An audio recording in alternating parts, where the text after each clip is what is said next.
Through its research and convenings, the Center on Philanthropy and Public Policy seeks to make philanthropy more impactful today and to create a smarter, stronger sector for tomorrow.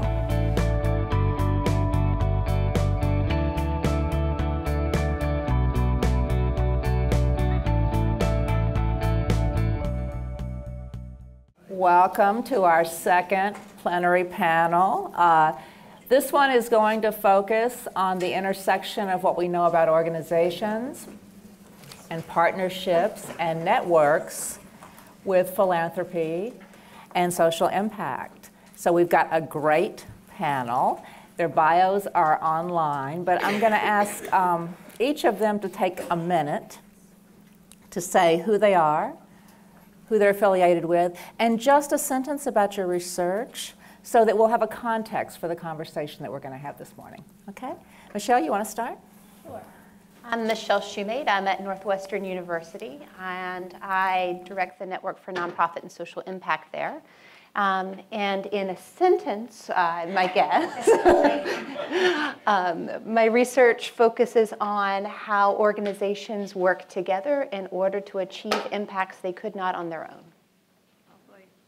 I'm Tina Dacin from Queen's University in Canada, and I direct the Center for Social Impact in the Smith School of Business there. And my research intersects the study of social enterprise, social impact, with looking at culture and traditions. And so I look at community revival and how communities fall back on their heritage and their local knowledge in order to become successful and thrive again. I'm Christine Beckman. I'm a new faculty member at USC coming from the University of Maryland. I've been in a business school and focused on corporate networks, so boards and alliances and venture capital networks, and have just started studying school networks. So I think for the purposes of this panel, that's the most relevant sentence for me. Thank you. So let's start with a really big question. What do we know now about the philanthropy and social impact relationship based on our understanding of organizations, partnerships, and networks? And I have no preference about who starts. Sure. I mean, so I'll start with, as I said, I come from thinking about corporate networks, so I thought my best answer to this was to just talk about what do we know about networks and then think about how they apply. Okay. And so certainly, right, networks are important for resources, whether that's knowledge, whether that's financial. That's clearly important. And as we talked about in the plenary last night, a lot of this comes informally through unanticipated ways. Information flows through networks that we may not even anticipate will flow. And it's not highly rationalized and intentional quite often. And so I think it's really important to sort of recognize that when we think about networks and what they do and how they fit in. Right? And so there's organizational interests and there's also individual interests as well when we think about this. Right? So networks are maybe between organizations, but they're often people, right, that are managing those relationships and thinking about the combination of interests. So I did some work on gender inequality in law firms, for example. And so why would a law firm promote more women to partnerships? Well, there's organizational interest, right? Their clients may be pressuring them, right? There's an interorganizational thing. They want to look good for their clients. But there's also individual relationships of female associates who are working with particular general counsels and clients. And so both of those dynamics, I think, are important from an organizational network perspective and thinking about how it influences what's happening. And then I guess the other would be coordination, right? I mean, networks are incredibly important for coordination, and there is some great work sort of showing that. It's not simple answers, right? It's not, this network, it helps you coordinate this. So there's lots of contingencies and conditions. And I guess I'll just point to one study, which is the Provost and Millward 1995 ASQ paper, which I think is a really nice model for thinking about what do effective networks look like. And it's a study of 4 different cities and comparing sort of the network structure across these 4 different cities to look at what is effective for services in mental health. And it's a really, as we're going to get to later, it's a really hard study to do that kind of data collection. But I think we know that you need coordination. You need to think about the network level, because any individual organization only does one piece. And if you want to understand mental health or homelessness in a community, you have to think about the whole system and the whole network, right? And so I think it's really important to sort of think about the whole network. Great. So building on what Christine just said, I think, yeah, there's a lot of talk lately about looking at things from an ecosystem point of view. And what I find about that is that that's easier said than done, because there's just so many players and so many spillover relationships that it's tough sometimes to get at those. Last night's plenary really got me thinking about that impact is certainly an issue that occupies a lot of energy and time for people. And especially in the foundation world, there seems to be this overarching focus on proof, because the exercise then becomes one in validation. Validation for existence, validation for decision making, validation so that you don't perpetuate biases. And I've just come off teaching a new course on artificial intelligence, and one of the things I kept thinking about all last evening was, is there a way that we could merge, sort of algorithms to help reduce bias in decision making that foundations make? And we can maybe touch on that a little bit later. But more recently in work that I've been personally doing is I've been looking at community place-based philanthropy in a local community, a small community, an island off the province of Newfoundland. And there are about 2,200 people, very poor community, high rates of illiteracy, a lot of issues facing this community. And what I've been looking at is the work of this small foundation and its impact on the community. So one of the innovative things they did there was form a partnership between the municipality, a local fishing cooperative, and the foundation to actually hire an economic development officer to promote growth and in the community for businesses. But what I've been noticing over the past couple of years as well is that there's a dark side to having foundations as partners. And so I think that when we think about philanthropy and social impact, we need to not only just consider the positive outcomes, but we also need to consider the greater dark side that could emerge. So the role of elites and directed impact, the role of foundation, whose agenda is being served, and maybe we can touch on some of those things a bit later as well. Great. And I'm going to continue to build on what Tina talked about, focusing on ecosystem impact. And particularly, I'm going to focus most of my talk on what we consider planned networks, which means networks that know their networks, right? It's not that I would come in as a social network analyst and make them a network by tracing out their ties, but they actually have a name. They have a sense that they are a network. So I think we know a couple of things about philanthropy, and particularly planned networks. One of them is that we know that philanthropy is often a catalyst, and particularly a catalyst for the prevalence of networks. Not necessarily the matchmaker always for these networks, but the reason why a lot of nonprofits and a lot of education organizations find that they want to be in partnerships is they've heard from government agencies and philanthropy for the last 20 years telling them they ought to do this. And that's been something that's shown up again and again. Most recently, Maria Dorfel and others published in MVSQ back in 2017, looking at the prevalence of this in grant calls and applications as part of the reason why you might get funding. One of our graduate students at Northwestern interviewed program officers and said, what do you do with all that information, right, when you ask for who you collaborate with? And it's a signaling effect in many ways to say who you work with. They're not diving deep into those partnerships, but there's a signal. If you have these partners, you must be doing good work, right? The other thing that we've recently found is that sometimes philanthropy really signals the way that those collaborations and networks ought to be structured. We just, in the lab, completed a national scan looking at collective impact networks in education across the country, and looked and found that a third of United Way catchment areas have a collective impact network in it. Which that's somewhat surprising all in itself, that given that this forum started in 2011, we're in 2019, a third across the country is a high number. But then we started to dig into what are some of the factors that predict which communities have them and which ones don't. And we found that it's not the educational outcomes in those communities. Those communities do not necessarily have poorer educational outcomes than anybody else. What they do have is more education nonprofits, and they have more resources, and they happened to be next to another community who also adopted collective impact.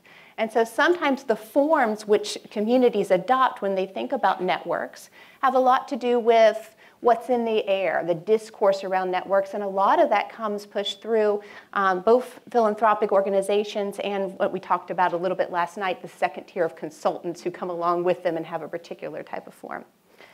I think the second thing we know about philanthropy and planned networks is that philanthropy can really make a difference on which networks achieve social impact. And we know a couple of things about that. First, in drawing on Valerie Shapiro, she's at Berkeley, has done a wonderful randomized controlled trial. And this is back to the communities that care kind of studies for those who know that particular set of studies. And what they found is that technical assistance, money for technical assistance early on in the development of a network, actually predicted whether or not those communities would see outcomes at the community level, particularly looking at the prevention of substance abuse among young people for communities that care. And that was compared to another set of organizations who received the same amount of money, but it wasn't for technical assistance. They got to do whatever they wanted to with that money. And so one of the things that philanthropic partners can do is to help structure networks so that they can achieve that social impact. And the second thing, and I'm a big fan of also the Provin and Millward line of research. One of the things I think that's come out in that line of research in its recent iterations is the importance of stability in funding. That when philanthropy picks a lead agency or when governments pick a lead agency and they fund it in a particular way, if they change their mind every 3 years about who gets the contract or who gets the grant in that network and how it's funded, it really dilutes the efficiency of their network and the ability for those networks to achieve outcomes for their clients. So that would be my 2 takeaways. So that's great. Good start. If each of you could think about what's the major gap that you see in what we know, what we need to know, I think that would be helpful. As I was thinking about our session today, one of the things that struck me, and it did get raised last night a little bit as well, is that we know very little about the informal ties, linkages, and relationships that impact such big decisions. So we study criteria, we study allocation decisions, we study what's stated, but there's a lot of things that happen behind the veil that we don't know about. And I think that that's something that is really helpful to understand, because just as Michelle was saying, that decisions get made, new people get funding every 3 years or things like that. How does that happen? Why do some applicants rise to the top? And it does speak to the role of consultants and intermediaries facilitating that process.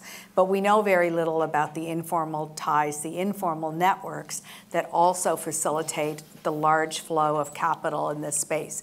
We see it in social finance funding, we see it in foundation funding, we see it across the board. I mean, it's human nature. And so I think that we need to see how we can understand that better. And then what we see is we see those decisions magnified at the level of communities as well. So in the community that I work with in Newfoundland, certain people have greater privilege and access to resources from the foundation than others. And so how do we create and distill and understand these power hierarchies that start to emerge in terms of who sees and receives funding? I think for me, it's the type, we have a gap in the type of networks we know about.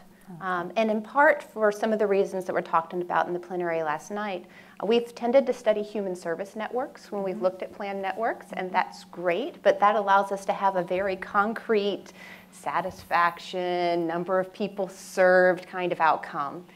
And we have done less to look at networks that deal with advocacy or networks with a large geographic reach, the truly global networks, to try to understand what type of social impact they make. And I think that's a challenge for practice, and it's a challenge for scholarship. Recently, I was interviewing one of the leaders in the REAMP network, which is a climate action network across 5 states in the Midwest, and they have about 130 organizations in their network. And this is the conversation we were having as well. Our partners tell us that they learned a ton about how to campaign. They learned it, and we know that we have these outcomes, like they've closed 150 coal power plants in the Midwest in the last 10 years. But how do we talk about the linkage between what they learned as being part of our network and those outcomes? Can we say we caused that? Is that our social impact? Our partners think maybe it should be, but we don't know how the mechanism that gets there. And when you think about an advocacy goal, it's a lot harder to think about your contribution to social impact than necessarily when we think about human service networks. Did you want to add anything? Yeah, so just to briefly build on that, I think it is really relevant to what we were talking about last night, and it's probably relevant to the corporatization of philanthropy and this idea that, like, what can we measure, and that we're gonna use that as the way of measuring impact, and that's really problematic, and it's really hard to come up with ways to figure out what to measure, and I think that is an enormous gap. And coming from a business school, and so I'm more a social innovation kind of person, and there we use lots of ideas from entrepreneurship, and it's really useful in some ways, right? And then we come up with new technologies and new businesses, but a lot of the entrepreneurial ideas are actually, I don't know, necessarily always well suited for a social innovation lens, which is inherently more collective, more collaborative, requires more networks, whereas, your entrepreneurial stories, you've got, Mark Zuckerberg at Facebook, who's moving fast and breaking things, and he can do it all by himself, and that's a mythology, but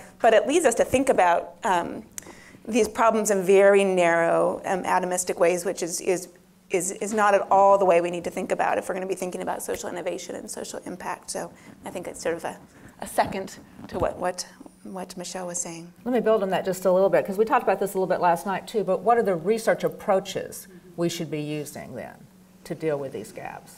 I can tell you what we're doing now and then where I find it falling short. Okay. Does that help? So we're in the middle of a large study looking at 28 education reform networks across the country and doing a comparative analysis. And we're trying to combine methodologies like qualitative comparative analysis, which looks at about 30 or so cases, but at the same time we're doing organizational surveys with every organization who's part of the network and mapping out their ties and asking them, what is your policies? What do you do in terms of practice and all those pieces? And then looking at educational outcome data, which, to that point, is something that's very measurable. The challenge with doing that, one, is the scope of the project is big, but the second one is that we are finding the connections, even the logical connections between the social impact at the ecosystem level and the network actions to be troubling. So how do you know when the ecosystem action is really due to this great set of organizations who are doing very innovative things, and they would have done that whether or not the network existed at all, right? Versus a set of organizations who wouldn't have ever done that if they hadn't been a part of this network and had these kind of serendipitous moments and training and new connections. And that's the hard thing to pick out for us. And so I think having the broad and deep gets us partly there, but it's those challenges and the connections between organizational action and outcomes at the level that we seem to be really interested at.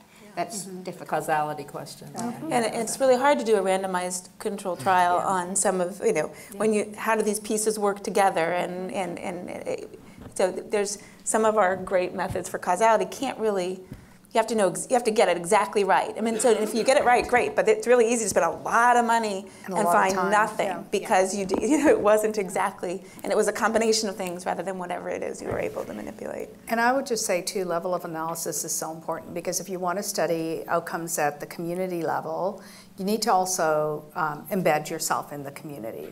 One of the things that I found is going and doing interviews is that the first couple of interviews you do at that level, people share things with you, but not really quite the same stories that they would share if you've been there 7, 8 times and had a different type of lengthy discussion.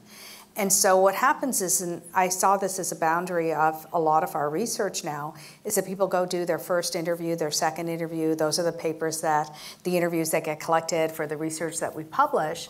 But what if we went and published the ones from our 7th and 8th interviews? Those are the stories that we don't tell, because they're deeper, they tell you more about the nuances. So if you want to get to the informal networks and the deep ties and relationships and trust or distrust of what is happening in a community, I think you need to do those deeper dives, and we don't have enough research out there that does that extent of depth in our work.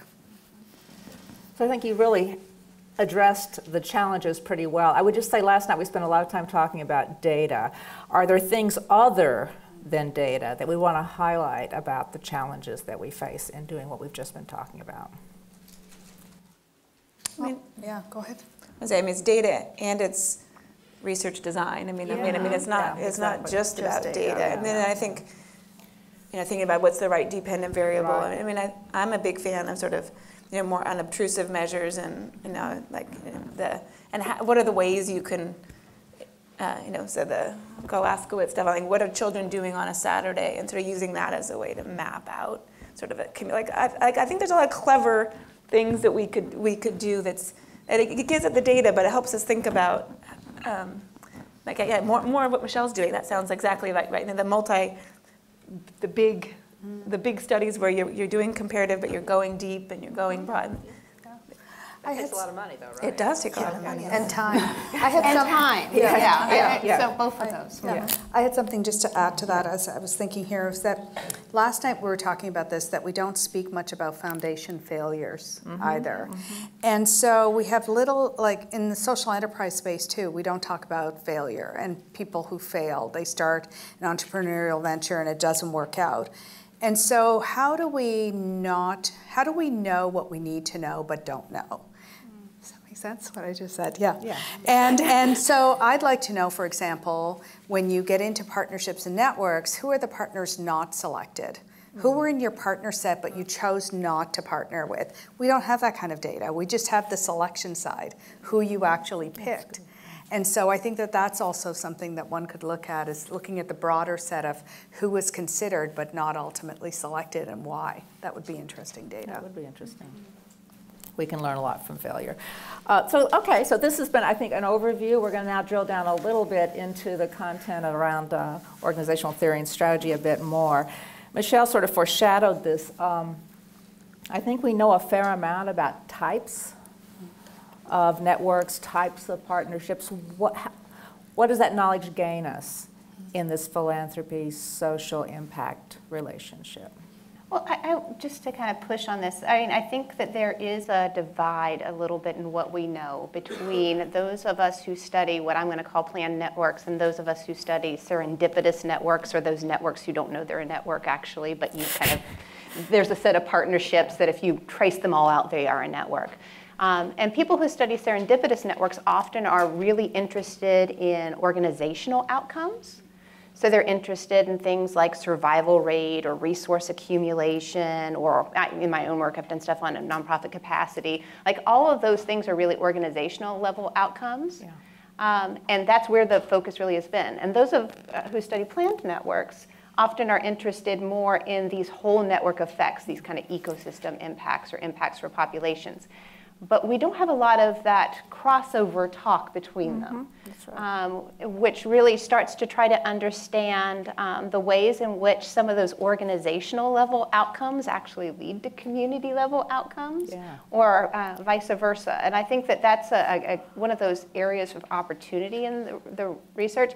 And it's a little bit about looking at differences in governance, right? Because self-organizing versus a lead agency or a network administrative organization governed network.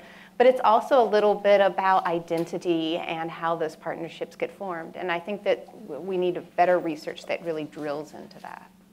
That's good. Anything else that want to add to that? I guess, and I'll just add, and they're related, right? So we can have planned networks, sort of, so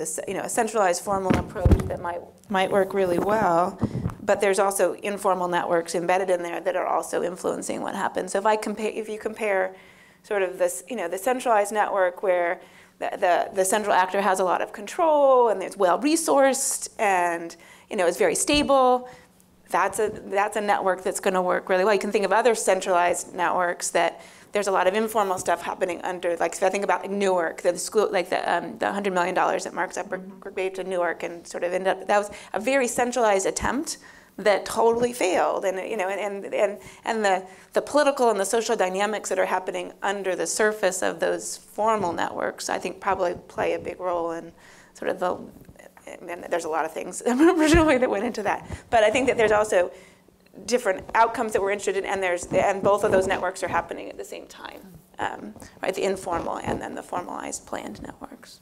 Last night we did also talk about the advantages of place-based approaches and grappling with some of these issues. So one thing we think about here is we know also a lot, I think, about how networks and partnerships play in communities. So can we talk a little bit about that and how that then leads to social impact? I can think of one study I would sort of talk about. Well, so I also think that our communities are changing, right? And so what we used to know may not actually still be relevant. So,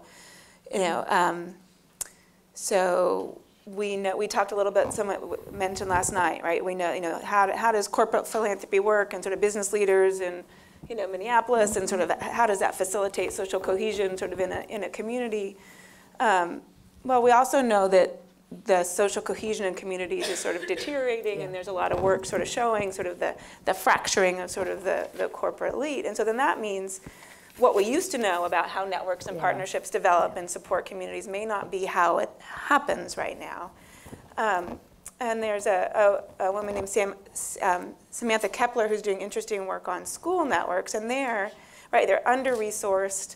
There's lots of turnover, right? And so the kinds of ways that those schools are developing networks look really different, and they end up being very individual-based networks, right? You have teachers who are putting projects on donors' choose, and that's how they're getting. Those are now the organizational networks that are happening in these schools. Is the individual teachers and administrators sort of doing that? I mean, the good news is what she finds is that they're individual relationships, but people see them as a collective resource, and sort of it's not just everyone's out for themselves. That there really is sort of a collective sense of valuing these relationships that individuals are basically creating because they need those resources somehow. But it feels to me a very stopgap measure, right? That's not really how we're going to support communities, is by having all these individual actors go out and try and draw stuff in. So I still think we need to figure out how do we get the organizational perspective and organizational interests sort of aligned, because of turnover, because of lack of resources, we can't just rely on sort of individual actors to sort of solve these community sort of problems. Well, do foundations have a unique role in that, and what would that be? So I think of foundations in communities as having a custodial role.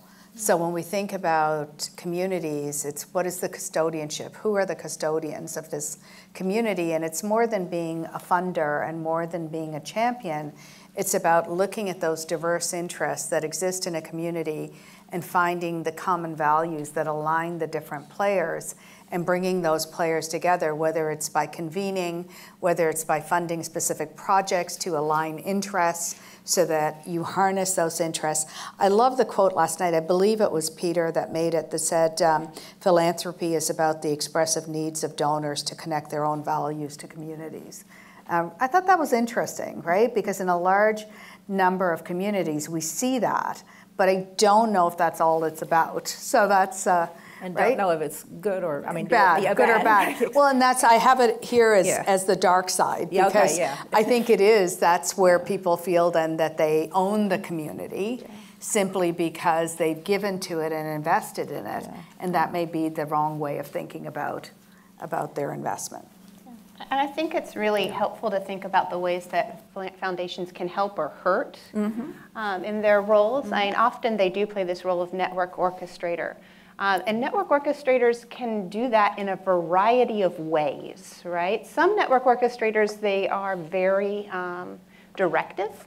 And so they bring together a set of organizations and they determine who that set is, and they don't ask for any feedback on their choice, and they set out the directives for the grant. And we see what happens, right, in terms of those. And some of them are a little bit more patient and open and think about this a little more carefully. So we were working with gender-based violence networks in Lusaka in Zambia, and we were really were struck by the differences between the types of networks that result from different practices around that. And often the convened, directed, over-managed foundation who comes in gets exactly what the grant says that they should get in terms of outcomes. and none of the other side benefits you would hope to see for the community. You don't see better referral networks, you don't see a better cohesion among them, you don't see necessarily any of the, what people like to think about as the additional benefits beyond the terms of the grant. Whereas if you look at networks like REAMP, which was brought together by the Garfield Foundation, they were instead a much more hands-off kind of foundation, where they said, we're going to bring you together, and we think these are the right players, but who else do you think? And then you tell us what should come out of this network. We're not going to give you the directives. And because of that freedom and flexibility, they were allowed to then work together and form that kind of relationship. You get different kinds of outcomes depending on what you want, you see in that network orchestrator world. Yeah. And I think sometimes when they're very directive, they can do more harm than good. Yeah. So kind of build on that a little bit, I guess two thoughts. So I mean, foundations are incredibly important as conveners, as not just providing resources, but sort of being a coordinating body. And I think there is this challenge to be that and not to be the 800-pound gorilla, right? So Woody Powell's work on biotechnology clusters, right? You want anchor tenants that are going to sort of help a community grow. And so he finds that those are incredibly important actors in biotechnology. It can be the NIH, it can be universities. In this world, when foundations clearly can play that role. But you have to engage in collective problem solving.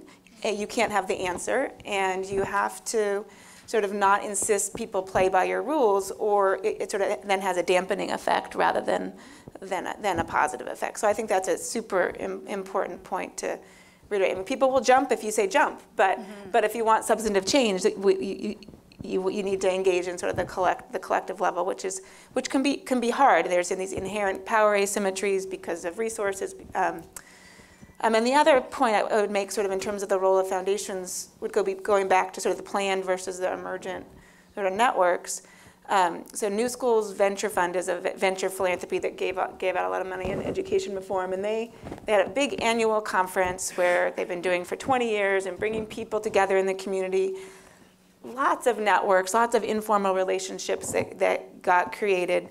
They also tried to create these formal networks of platforms and getting fundies to sort of communicate with each other and solve problems. But in that, it wasn't nearly as effective, actually, as just having the summit where people could come together every year and sort of make connections. And those informal networks, I think, ended up being much more important than the networks they tried to build. And I think in some sense it's because we build networks because we think we know networks are important. We're not, you need to be solving the network should help you solve a problem, but the network in and of itself is hard to force, right? And I think then creating the forums for relationships to emerge is more useful than creating a formal network that you think is going to sort of solve a whole host of potential problems. And listening to you all talk, though, I wonder what's the alternative to foundations in bringing together these constituencies to help communities? If we're concerned about the directiveness of some foundations, what's the alternative? Municipal government, maybe. Maybe. I'm saying that with a bit of sarcasm, but it could be an alternative, right? Local governments, maybe other large NGOs, that type of movement. I think it goes back to power and proof. I mean, when we're sitting here thinking about what about this dialogue is making us feel uncomfortable about foundations being so directive, it's about power and about interests and agendas not necessarily being aligned. Foundations may be pushing their own agenda for what they want. Foundations as partners may be more interested in, for example, showing and telling and signaling, as opposed to communities that may have other goals. And so how do we align those so that everybody gets and everybody wins? I wouldn't advocate for eliminating foundations from communities because I think they bring important resources and a vested interest in the community, which is often important to champion along. And I would say, I think that there would be a gap if we left them out. Particularly, I'm looking at Lori here, if we took out community foundations and United Ways from the local communities, there would be very few education networks. They're at the center of all of the ones that we study. Whether or not they're the lead agency or not, they're in there somehow. And so I think the ones that recognize that they could be the 800-pound gorilla in the room and say, oh, we're in the common aims and goal setting kind of section of this. We're not going to be here for that part. We're going to step out, and they actually remove themselves from that discussion to give their, in some cases, fundees a chance in air to be able to say, okay, this is really what's going on. This is what we're seeing on the ground. And then step back in to be a thought leader on how to execute those goals, do better than those who stay and direct the conversation and said, these are the goals that we have to have. Okay, so we need to keep foundations. That's good. Okay. Let's switch gears to the dependent variable. So social impact. Last night we heard some problems, but how should we be understanding social impact? How should we be constructing it in this context? I would say in my own work, I really draw both from program evaluation literature and from like the Poppin, Millward, IBM government report where they talk about the different levels of outcomes. And I think organizational outcomes like increased capacity or learning or innovation are really important. And network outcomes, things like efficiency and new linkages and growth are really important. But for me, social impact lays at a level above that. It really is at the ecosystem or community level outcome where we're really looking at outcomes for those who are most affected. We're really looking at changes in environmental policy. We're looking at those things that exist beyond the organizations and the network themselves. Yeah, I mean, I feel like I think we need to be creative in thinking about how do we capture those. I mean, I think it's really hard. Right? I don't really.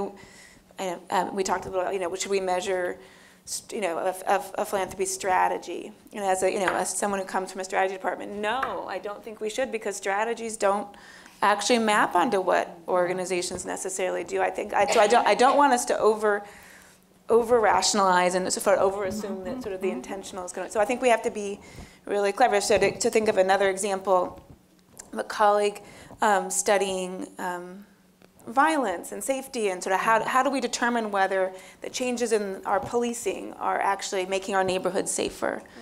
So he had, which I think is a pretty clever idea of like, okay, what matters is do people feel safe going out at night? And so he can go to the local Starbucks and see when do people show up, right? And if no one's willing to leave their house after 8 p.m., that maybe is a good indicator that our efforts are not working. But that's an unobtrusive. You have to be clever, as you say. Clever, right? And so I think we need to think more about what are the things that would actually tell us that we're having the impact that we're hoping for. Yeah, I mean, I agree with Christine about strategy does not equate with outcome, because strategy is all about what you intended to do or what you say you're doing. It's the showing, telling, signaling, and then we know that organizations don't often manage by their strategy anyway. It's just a framework to make decisions, to say what you won't do and what you will do. So I'm not certain that really tells us much about outcome and impact. And what's the time frame that we need to be looking at to consider whether impact is actually achieved? And so when I work with organizations and communities, I often say, why don't you structure some short-run goals so you can build momentum and see some successes? And what are the easiest things that you might be able to do right away? And then you can build confidence to actually keep going forward for the more longer run things that you hope to achieve. But at a community level, those goals should be set not just by the foundation, but set collectively as well. I think that so one of the things that I end up doing is some implementation science kind of work. And so I think that there's a lesson to be learned about what happens on the ground in terms of evidence-based practices that get put into the field as a leading indicator of some of the social outcomes that we hope to see, right? So if we have education programs who are using the best evidence-based practices around literacy, and you actually measure that at the level of teachers in the classroom using those literacy practices, you might not see the changes in third grade reading for 5, 7, 10 years, longer time frame than, frankly, most of us as academics have to stay with this. But you can see the change in evidence-based practice, which at least if you rely on those RCTs, suggests that you should be, over the long term, seeing some of those social outcome kind of changes. And so in places where we have really good RCT research coming from at the level of programs, I think that might be a helpful leading indicator of some of the social impact that we want to see. So that's great. I think we've had a tremendous amount of content. We've got a room full of experts. I'd love to hear your questions. Please identify yourself when you ask that question, and let's have a conversation. Hi, Brett Never from the University of Missouri, Kansas City. And I'm interested in the concept of complex adaptive systems. I mean, a lot of these fundamental issues we're talking about are not singular sorts of answers. Do any of you have examples of either research or practice of where there's been a real attempt to deal with this complexity, not just talking about it, but where maybe multiple funders came together, where because funding is limited, so you have to figure out how to make it happen? Or is this just discussion where people say it's a complex world and then they just assume away complexity? I can say that in some of the larger networks that we've worked with over time, that one of the mechanisms that I see playing out is what's called a funders table that sets, is not the operations table for the network. So if you look at or a group like the Summit Education Network in Ohio, which serves Akron Public Schools, they have over 300 organizations that are part of their network, and it is complex. They range from public health, housing services, mental health, schools across multiple school districts, out of school time, right? So they're trying to capture the whole complexity of the problem. And they have a separate funders table who talk about what their priorities are, and a separate kind of operations table that makes choices about how funding is allocated in the network. And that decoupling, I think, is really interesting. Thrive Together in Chicago is a similar kind of story, if you wanted another one. They similarly have adopted this kind of funders table model where the funders provide input and thought leadership and often are rallying to help provide funding for the network. But the network is really, because they've got the best knowledge and hands on the ground and have the relationships, are the ones who are kind of guiding the everyday efforts and adapting to a changing environment. I wonder if the panel members could comment on whether we have sufficiently precise terminology for doing research in this field. I heard a lot of different terms that mean different things to me. I heard networks, I heard systems, I heard ecology, I heard directed networks and so forth. Yeah. Do we need to clarify these things, or I mean, it's probably much more complex than I just said, right? Mm-hmm. Yeah, and there's different disciplines looking at the same things. I mean, that's part of what I think the issue is, and we're all interested in the same phenomenon, but we're coming at it from different schools, different training, and I think it's a real challenge. I don't have a good answer to it, but I recognize the problem. Yeah. I think there's the diversity of backgrounds that really plays into it. I agree with Christine. Yeah.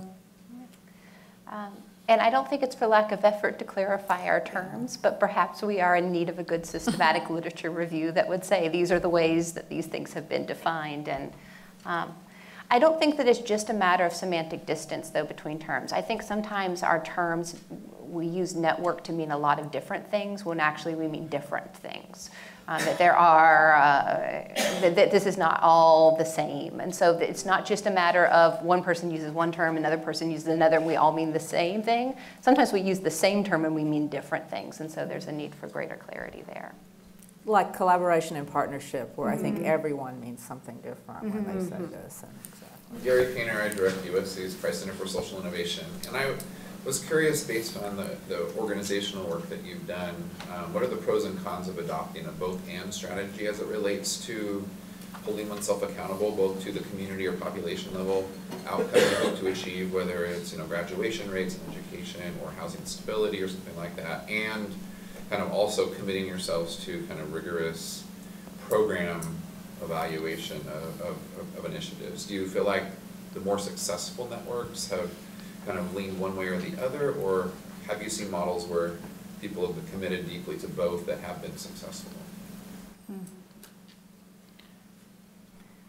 Since I've been knee-deep in collective impact networks for 2 years, I can say that there are some networks who do both and do both well. So part of maybe the magic of the original Strive network in Ohio is that they created a data system that recorded at the student level, in school and out of school time, along with educational outcomes. So they could do a really predictive model of a student who was in this kind of program in school and had these out of school times and did this thing, achieved this kind of outcome, controlling for their social economic background, and did that kind of really nuanced data kind of analysis in order to fine-tune their alignment of programs. And they were doing a public reporting scorecard deaggregated by free and reduced lunch and by racial category and by gender that says here are our outcomes overall for third grade reading or high school graduation or college completion. And they've done it well. Having talked to probably over 100 collective impact networks over the last 2 years, I can say that there's only probably a handful across the country who are doing that level of rigor. And often they have gotten executive loan programs from big companies who are implementing Lean Six Sigma, basically, in these networks, and have the data systems behind them to try to push it that way.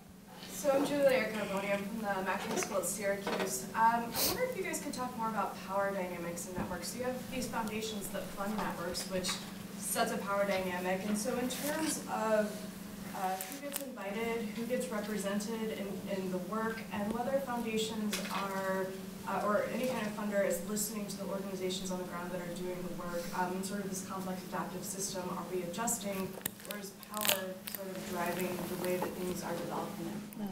Can I start? Yes, please. So I think it's twofold. One is it's going to be very different if you're looking at small foundations versus large foundations. Both have power dynamics, but they're very, very significantly different. And I'm looking over here at Susan Phillips from Ottawa, and she studies family foundations, and we started talking about this yesterday. We have a large family foundation in Canada that is very directive in terms of what its expectations are in its partnerships. They created a university-wide partnerships of 20 plus universities a couple of years back, and extremely directive about what their expectations are, how they want you to conduct yourself, and all of those types of things. But then you have small family foundations too that power operates very differently, and that's where I said we needed to understand the informal networks that come about and how they fund, who they fund. A lot of it is through their personal ties, what they advocate for, all of those. So I think size of foundation actually impacts the types and forms of power that are expressed and utilized. What I do think is important is to recognize the importance of elites in any community when we're looking at the community level. And these foundations are really, really elite actors that shape it. And and as I said, there's a dark side to that too. When we look at something like the Skoll Foundation, what they do is they mythologize and celebrate heroes annually in the world of social enterprise, and then it's those social entrepreneurs that keep getting funding. And I think there were several studies done that looked at the momentum of funding depending on how they were celebrated by Skoll, Schwab, Fast Company, a whole bunch of other actors, and then that just perpetuates the momentum of success for those small set of organizations. So I think power plays out in a very big way there as well. And so I'll turn it over to. That's good. Anybody else? Yeah, that's good. Yeah. The only thing I'd maybe add to that is sometimes in the ways that foundations want networks to be structured, they end up crowding out players from the communities that are most effective. It is not a coincidence that collective impact is having an equity crisis, because it very particularly said we wanted grass tops to be the players at the network level. And so even by pushing the adoption of a particular model of collaboration, they're having to try to now figure out, well, what does it mean to really do equity? And you can't just shove a couple of people on the table in tokenism and assume that you've addressed all your equity and power problems. So it's even beyond being the player and being directive, thinking about the form that of the network that you want to take is really important. That's great. There were some hands over here. Yes. Simon Schachter from the University of Chicago. I have a question about reflexivity and understanding how do we do research on networks when oftentimes we are a part of those networks. We're grantees of them, we evaluate them, we advise, we've often worked at them. So how do we study networks when we're part of it? So I haven't studied networks that I've been part of, so I'm not quite sure. I've only done it once, and so I don't know if I have great insight from the one time that I've done it. So I helped start a network where I was the lead consultant and helped bringing the partners together. And my personal view is I always step out in the fundraising phase because otherwise I annoy all my other clients. So I didn't study them until I came back later and much later, and then I worked with a partner who was actually the ethnographer in the room, because if I show up in the room, things change because I was the person who helped start it. So I think you have to think carefully about that. I think partnerships in research are a really good thing, and having somebody who hasn't been in the network, they'll see different things than you do. I was just kind of thinking about this more broadly as trying to create this metric of social impact, and it seems that most of the social impact metrics are all kind of downward facing, but it seems you guys have brought up something that I think is just important. And I was trained in social networks and social network analysis, and so I'm trying to think about all ways we can actually measure these things in meaningful ways. But it seems to be that there's actually a metric at the sort of donor level that we could use to measure social impact along with those at kind of the practitioner level metrics. And so you could think of a foundation actually creating a measure of how much they connected their actual donors to the people they're serving, or create a metric that shows how donors are being connected across different groups. And so maybe the impact of or the social impact of the foundation actually is at the donor level, opposed to just down into the service level. And I'm just kind of thinking about these things more broadly, and then the extent to which we can actually measure and capture some informal networks by asking people who their friends are, and then asking who the other friends are, and trying to understand how they perceive these informal networks that are amongst elites within a particular community or particular field of service. And so I just think this is really exciting. I'm not sure that I have a great question more than just a reflection on comment on how to do this, but what came to mind was some work from Ron Burt, who's kind of done work on structural holes. And I just wonder to what extent you think foundations are actually filling a structural role intentionally, like being between the funders or the donors and the people who receive money in order to kind of maintain power, to maintain their role in that relationship? Or are they trying to bridge between donor and community? And which of those might be most socially impactful? That's an interesting question. I mean, so if I think about what I was thinking about, sort of the deterioration of sort of a cohesive set of ideas and people engaged in a community, in some sense you're saying, could we measure the cohesiveness of that?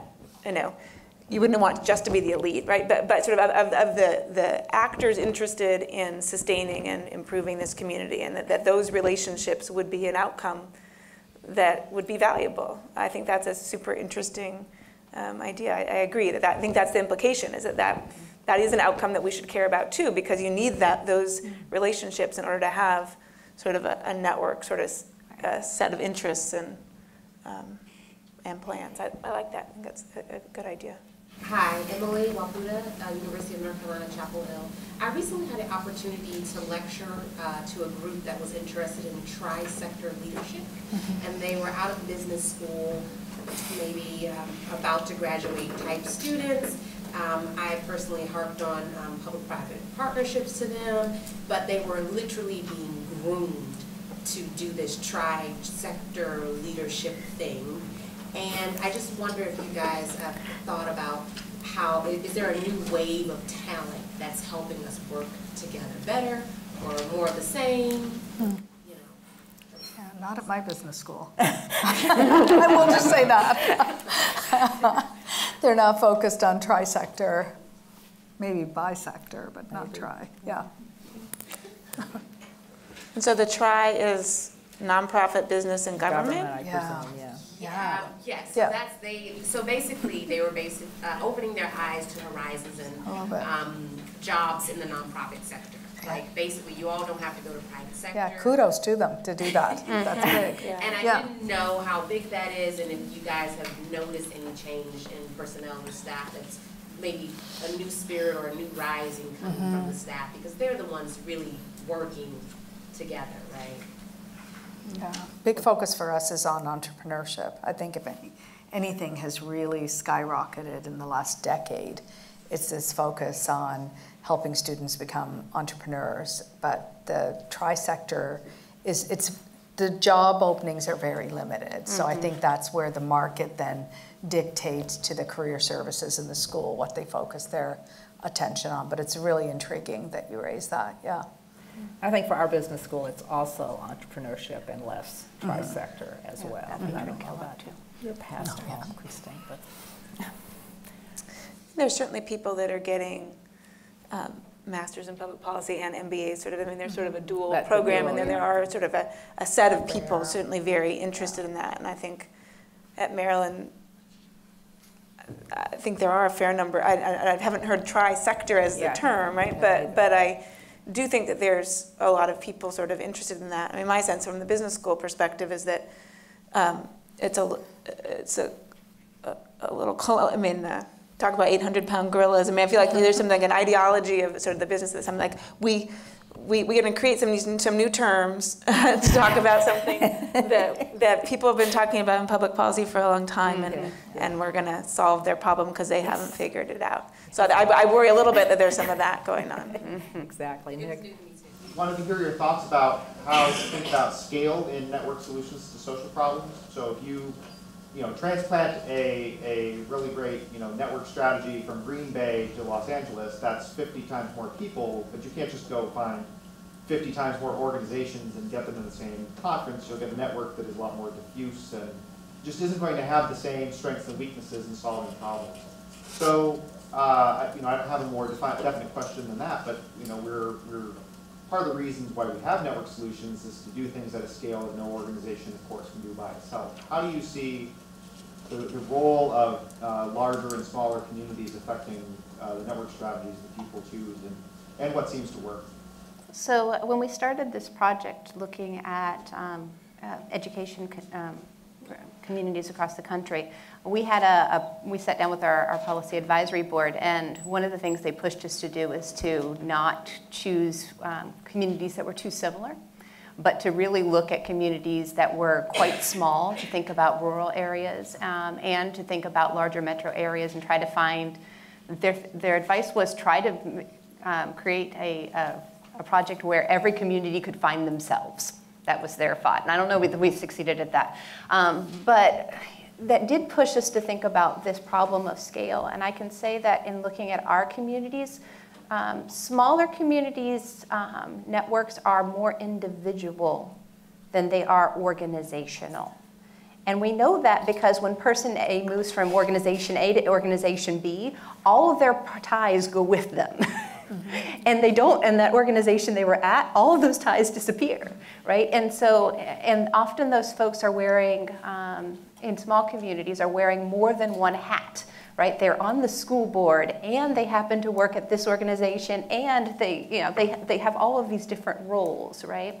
And so the texture and the way that those networks function is radically different than whenever you move up to a larger metro area kind of network that is much larger.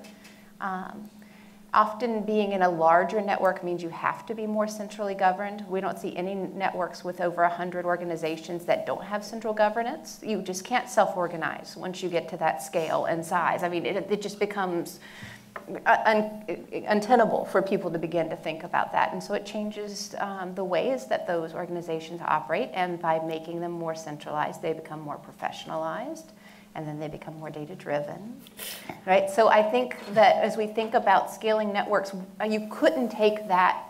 If you had tried to propose a data-driven, centrally governed network in some of the small communities we work with, they would laugh you out of town because they know everybody in the room, right? This is going to be driven by relationships. And so I think the scale is a real important piece of that.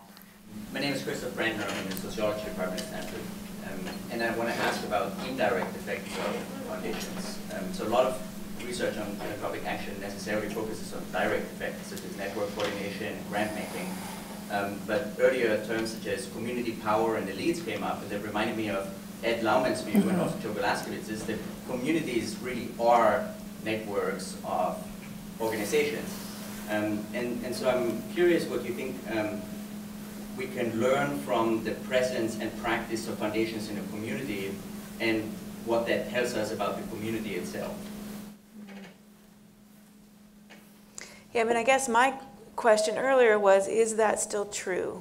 Right, our communities, I mean, if you believe Chow Davis and Mark Mazurki, and that the deterioration of a lot of these social ties in the corporately, it would suggest that maybe what used to hold communities together doesn't anymore, and that there may not be a cohesive set of organizational interests. So I guess that, to me, that's an empirical question, is whether those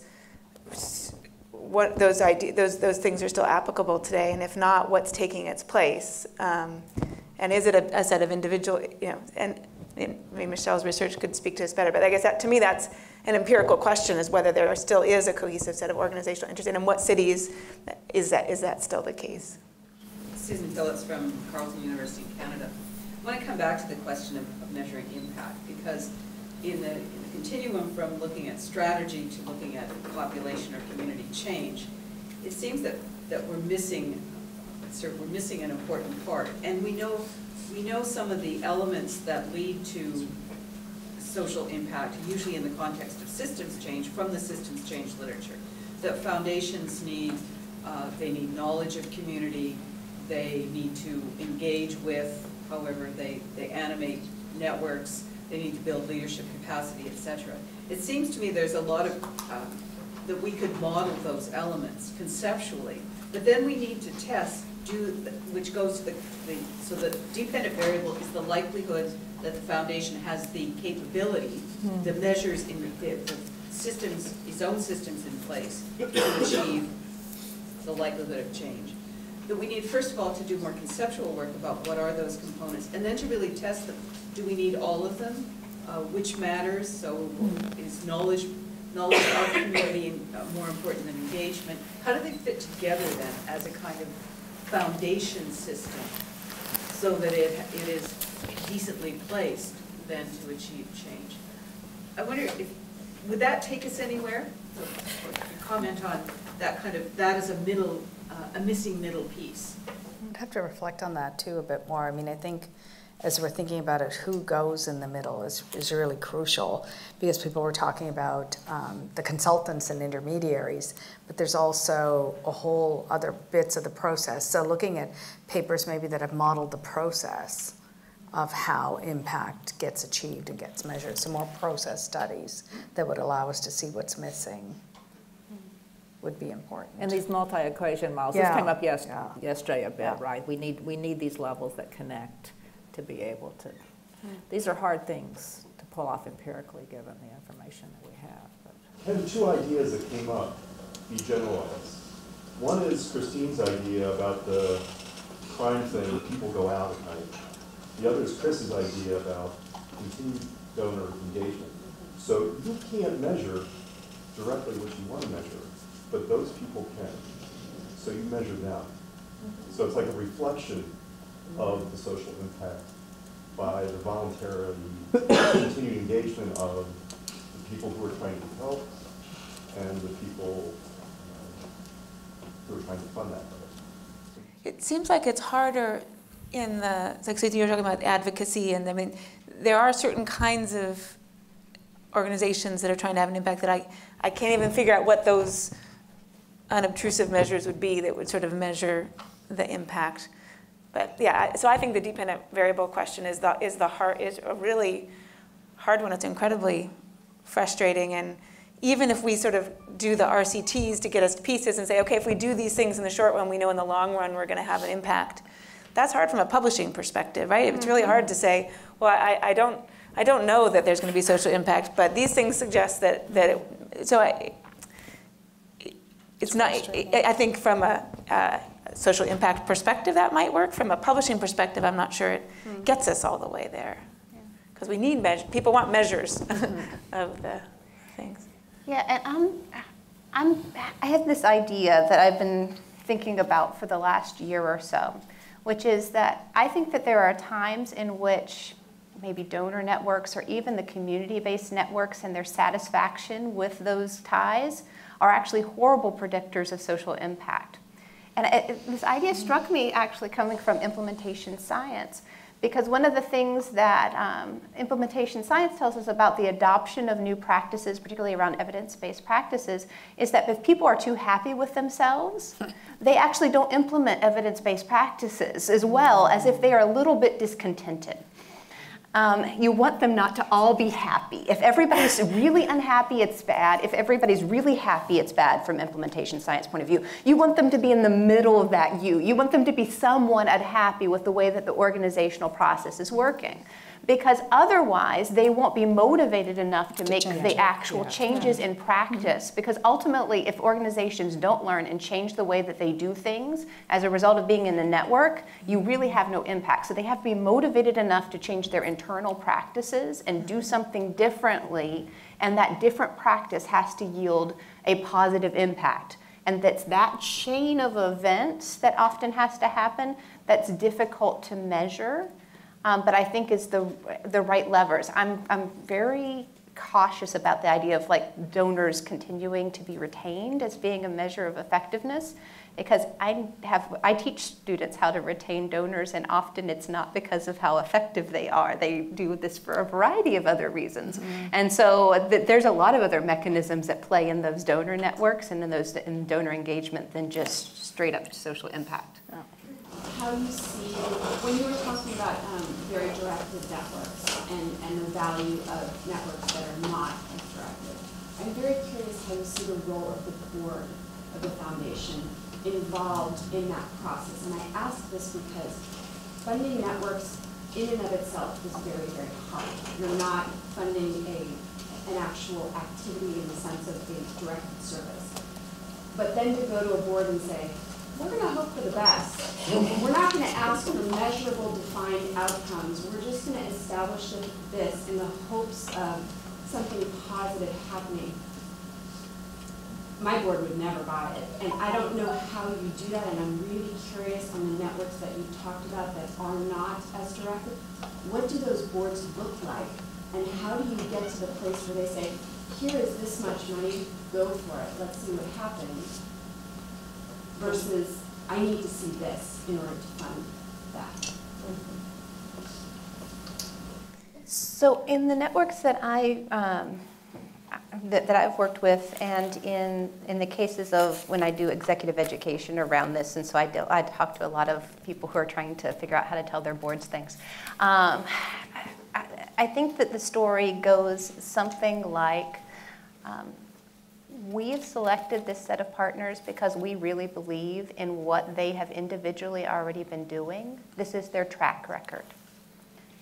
And we think that they know better than we do about how to achieve this social end. And so what we're going to do is buy them time to tell, and eventually they will tell us how this is going to look and what's the best way to pull those levers. And so what we're asking you to do is to recognize that in funding a network, you have to change your pace.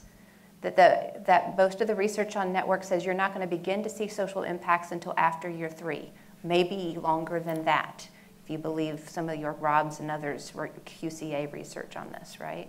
So you need to take a step back. This is a long-term effort, but the gains are so much better if we do it this way. I think that's a great place to end. Let's thank our panelists.